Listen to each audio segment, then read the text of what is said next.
Hello student, आपको स्वागत है अपने यूट्यूब चैनल आरके क्लासेस पर। और आज हम क्लास 7 के विज्ञान पढ़ाने वाले हैं, चैप्टर नंबर 7, जिसका नाम है जंतुओं और पादपों में परिवहन। ठीक है, तो इस चैप्टर में जितने भी क्वेश्चन पूछे गए हैं वो सभी क्वेश्चन के हम इस वीडियो में उत्तर बताने वाले हैं, तो लास्ट तक जरूर देखिएगा।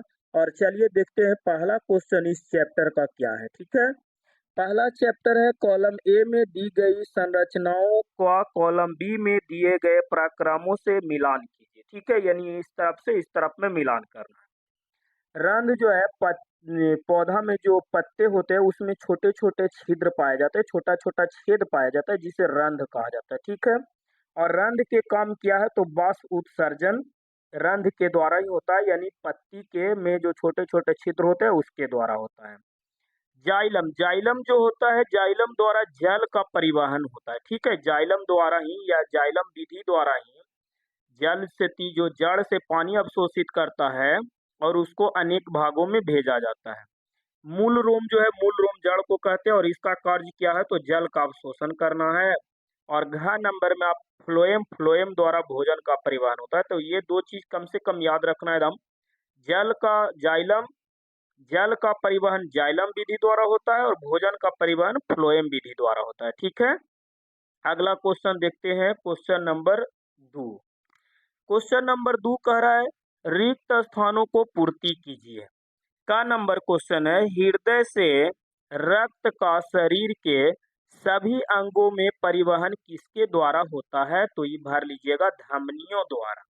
यानी धमनी द्वारा जो होता है हृदय से रक्त का शरीर के सभी भागों में परिवहन होता है। ठीक है, ख नंबर क्वेश्चन है हीमोग्लोबिन कोशिकाओं में पाया जाता है। तो हीमोग्लोबिन आरबीसी में पाया जाता है, जिसको हम कहते हैं लाल रक्त कोशिका। ठीक है, तो यहाँ पे आरबीसी के जगह आप लाल रक्त कोशिका भी भर सकते हैं। हीमोग्लोबिन किस में पाया जाता है तो आरबीसी या लाल रक्त कोशिका में। ग नंबर क्वेश्चन है धमनियां और शिराएं कोशिकाओं के जाल द्वारा जुड़ी रहती है। धमनियां और शिराएं जो होता है किसके द्वारा जुड़ी रहता है तो कोशिकाओं के जाल द्वारा। तो इसमें भर लेना है क्या, कोशिकाओं या कोशिका। ठीक है, आगे देखिए दूसरा के घ नंबर क्वेश्चन, हृदय का लयबद्ध यानी हृदय जो धड़कते रहता है, ठीक है ना, इसका विस्तार या संकुचन यानी फूलना या अंदर जाना, ठीक है, क्या कहलाता है तो ये हार्ट बीट कहलाता है। क्या कहलाता है, हार्ट बीट कहलाता है। 4 नंबर क्वेश्चन है मानव शरीर के प्रमुख उत्सर्जी अंग जो है, उत्सर्जी उत्पाद जो है वो क्या है तो यूरिया है। मानव शरीर के प्रमुख उत्सर्जी उत्पाद को है कौन, यूरिया।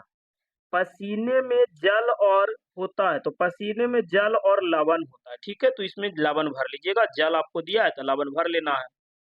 ज नंबर क्या कह रहा है, ग्रीक अपशिष्ट पदार्थों को द्रव रूप में बाहर निकालते हैं जिसे हम क्या कहते हैं तो मूत्र कहते हैं। ठीक है, क्या कहते हैं, मूत्र कहते हैं। और इसका झ नंबर क्वेश्चन है वृक्षों में बहुत अधिक ऊंचाई तक जल पहुंचाने का कार्य वाष्प उत्सर्जन विधि द्वारा होता है। तो इसमें भर देना है वाष्प उत्सर्जन। ठीक है, अगला नंबर अब क्वेश्चन देखते हैं, क्वेश्चन नंबर 3। क्वेश्चन नंबर 3 कह रहा है सही विकल्प का चयन कीजिए। का नंबर क्वेश्चन है पादपों में जल का परिवहन होता है। पादपों में जल का परिवहन होता है, एक नंबर में कह रहा है जाइलम द्वारा, 2 नंबर में कह रहा है फ्लोएम द्वारा, 3 नंबर में कह रहा है रंध्रों द्वारा और 4 में कह रहा है मूल रोमों द्वारा। तो मिलान वाला फर्स्ट क्वेश्चन में बताए हैं कि जल का परिवहन किसके द्वारा होता है तो जाइलम विधि द्वारा होता है, इसलिए आपको पहला नंबर क्या होगा, सही होगा, बाकी ये सब गलत है। ठीक है, तो का के एक नंबर सही होगा। अब देखते हैं आगे इसका 3 के ख नंबर क्वेश्चन, मूलों द्वारा जल के अवशोषण की दर को बढ़ाया जा सकता है उन्हें। तो देखिए, अब सोसो द्वारा जल का दर जो बढ़ाया जा सकता है अवशोषण का, वो ज्यादातर गर्मी और हवा जब चलेगा तब होगा। छाया में जल के अवशोषण बढ़ाया नहीं जा सकता। ठीक है, मंद प्रकाश में यानी धीरे धीरे प्रकाश पड़ेगा तो भी नहीं। पंखे के नीचे रखकर ये क्या होता है कि अवशोषण के दर को बढ़ाया जा सकता है। अवशोषण के दर को बढ़ाया जा सकता है किसको तो पंखे के नीचे रखकर। ठीक है, तो इस प्रकार से आपको 3 सही हो जाएगा खा के। आगे क्वेश्चन देखते हैं, क्वेश्चन नंबर 4 कह रहा है, पादपों और जंतुओं में पदार्थों का परिवहन क्यों आवश्यक है? यानी पादप यानी पेड़ पौधा और जंतु यानी जानवर हो गया, मनुष्य हो गया, ये सब में पदार्थों का परिवहन क्यों आवश्यक है, ये समझाइए। ठीक है, तो आप इसका उत्तर लिखिएगा। आप अपने शारीरिक क्रियाओं को करने के लिए सभी जीवों को ऊर्जा की आवश्यकता होती है। ऊर्जा जब तक नहीं मिलेगा तब तक हम लोग कोई काम नहीं कर सकते। ठीक है, तो अपने शारीरिक क्रियाओं को करने के लिए सभी जीवों की किसका आवश्यकता होती है? तो ऊर्जा की आवश्यकता होती है। इसीलिए भोजन और ऑक्सीजन को शरीर के सभी भागों में पहुंचाना आवश्यक होता है। इसीलिए सभी जीवों में पदार्थों का परिवहन क्या है? आवश्यक है। नहीं, ऊर्जा प्राप्त करने के लिए पादप या जंतुओं में पदार्थों का परिवहन मुख्य रूप से आवश्यक है। तो इतना इस प्रकार से इसका उत्तर लिखिएगा। ठीक है, देखते हैं क्वेश्चन नंबर 5। 5 कह रहा है, क्या होगा यदि रक्त में पटीकाणु नहीं हो? जब हम लोग के शरीर कहीं पे कट छट जाता है तो देखते होंगे ब्लड बहता है और ब्लड बहने के कुछ समय बाद रुक जाता है। तो रुक जाता है पटीकाणु के कारण। पटीकाणु जो होता है वो रक्त को वहां पे जमा देता है, यानी थक्का बना देता है, जिस कारण खून नहीं बहता है। तो ये क्वेश्चन जो कह रहा है कि अगर रक्त में पटीकाणु नहीं होगा, पटीकाणु अगर नहीं होगा तो हम लोग के कट छट जाने पर जब ब्लड बहने लगेगा, खून यानी रक्त बहने लगेगा, तो हम लोग के रक्त कभी रुक ही नहीं सकता है। ठीक है, तो इसका उत्तर लिखना है, यदि रक्त में पटीकाणु नहीं होंगे तो रक्त का थक्का नहीं जमेगा और शरीर के किसी भी भाग में चोट के चोट के कारण, या कारण लिखना है, चोट के कारण कट फट जाएगा तो रक्त लगातार बहता रहेगा, जिससे व्यक्ति की मृत्यु हो जाएगी। ठीक है, या मृत्यु हो सकती है, क्योंकि रक्त कभी रुक ही नहीं सकता है जब तक पटीकाणु अगर नहीं होगा तब। ठीक है, अगला नंबर क्वेश्चन देखते हैं। 6 नंबर क्वेश्चन क्या कहता है? 6 नंबर क्वेश्चन है, रंध्र क्या है? रंध्र के 2 कार्य बताए। तो अभी हम बताएं कि रंध्र जो है वो पत्ता में छोटा छोटा जो छिद्र होता है उसी को रंध्र कहते हैं। तो लिख लेना, रंध्र को अस्टोमेटा भी कहते हैं। ठीक है, रंध्र या अस्टोमेटा पौधे की पत्तियों और तनों की सतह पर पाए जाने वाले सूक्ष्म यानी छोटे छोटे सूक्ष्म छिद्र होते हैं, उसी को क्या कहते हैं? रंध्र कहते हैं। इसका कार्य क्या है? तो गैसों का आदान प्रदान करना, यानी छोटे छोटे छिद्र के द्वारा ही पेड़ पौधा जो है वो कार्बन डाइऑक्साइड ग्रहण करता है और ऑक्सीजन छोड़ता है। ठीक है, और वाष्प उत्सर्जन में जल का निष्कासन, ये वाष्प उत्सर्जन भी छिद्र रंध्र के द्वारा ही होता है, जिसके कारण क्या होता है कि पेड़ पौधे अपना जो संतुलन है गर्मी और ठंडा को वो बनाए रखता है। ठीक है, तो 6 नंबर क्वेश्चन का आपको उत्तर हो गया। 7 नंबर क्वेश्चन देखिए। 7 कह रहा है, क्या वाष्प उत्सर्जन पादपों में कोई उपयोगी कार्य करता है? यानी वाष्प उत्सर्जन पादपों में कोई उपयोगी कार्य करता है? तो उपयोगी कार्य अवश्य करता है। वाष्प उत्सर्जन के कारण जल का खिंचाव होता है। वाष्प उत्सर्जन करता है, इसीलिए मूल रोम या जड़ द्वारा जो है जल का अवशोषण होता है। ठीक है ना, तो ये मुख्य कारण है ना जी। यह मिट्टी से विशाल वृक्षों में बहुत अधिक ऊंचाई तक जल एवं खनिज लवणों का परिवहन के लिए आवश्यक होता है। वाष्प उत्सर्जन पादपों को ठंडा रखने में भी सहायक होता है। जब अधिक गर्मी करता है तो छोटे छोटे छिद्र द्वारा वाष्प उत्सर्जित होकर क्या करता है कि पौधा जो है अपना ठंडा बनाए रखता है। ठीक है, तो इस प्रकार से 7 के उत्तर लिखिएगा। 8 नंबर क्वेश्चन देखिए। 8 नंबर क्वेश्चन कह रहा है, रक्त के घटकों का नाम बताइए, यानी रक्त कैसा कैसा होता है? तो रक्त के घटक एक हो गया आरबीसी, जिसको हम कहते हैं लाल रक्त कोशिका। तो लाल रक्त कोशिका भी इसको लिख सकते हैं। ठीक है ना, फिर डब्ल्यूबीसी जिसको हम कहते हैं श्वेत रक्त कोशिका। ठीक है, और एक तो है रक्त पटीकाणु होता है। तो रक्त के घटक के मुख्य रूप से यही 3 है, आरबीसी, डब्ल्यूबीसी और रक्त पटीकाणु। ठीक है, तो ये तीनों याद रखना। आगे देखते हैं 9 नंबर क्वेश्चन। 9 नंबर क्वेश्चन है, शरीर के सभी अंगों को रक्त की आवश्यकता क्यों होता है? शरीर के पूरे अंग को रक्त की आवश्यकता होता है, क्यों? यही बताना है।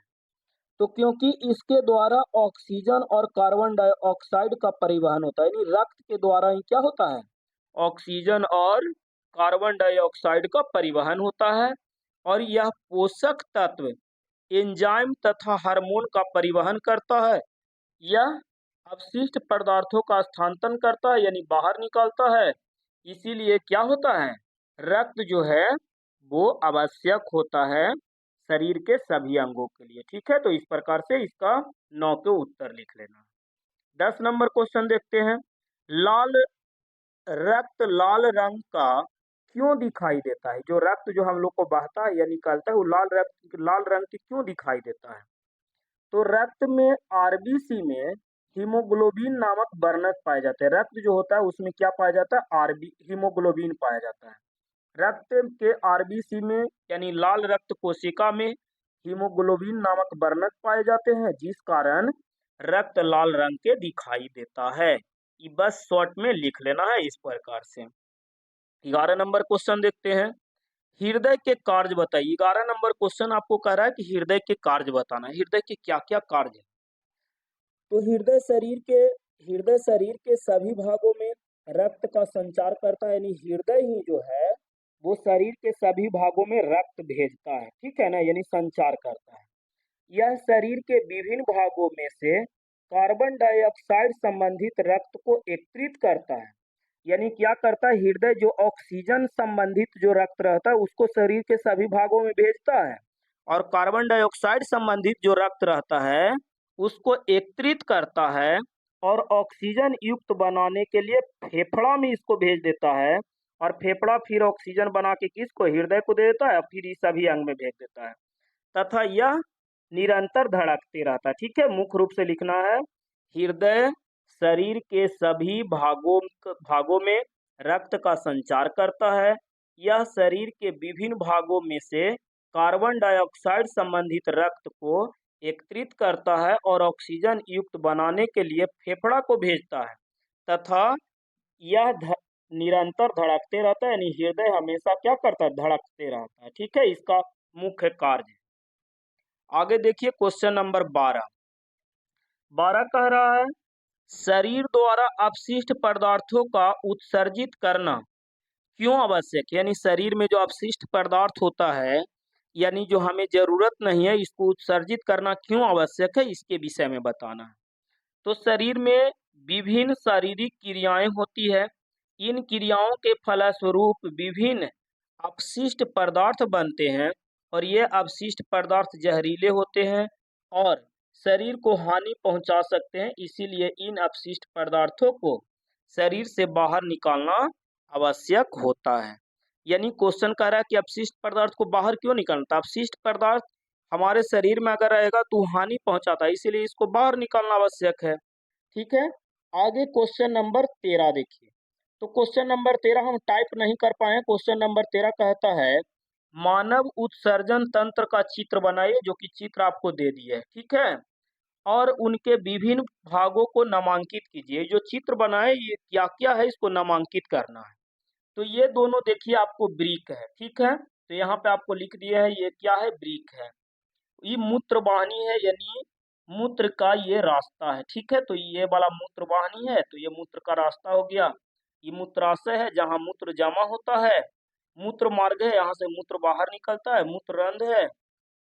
इस प्रकार से इसको क्या करना है, चित्र बना लेना। उत्सर्जित तंत्र के खाली बनाना है। ठीक है ना, तो उत्सर्जित तंत्र के चित्र इस प्रकार से 13 के बना के लिख देना है। 13 के उत्तर हुआ। और ये चैप्टर में 13 के 13 क्वेश्चन हम बताए हैं।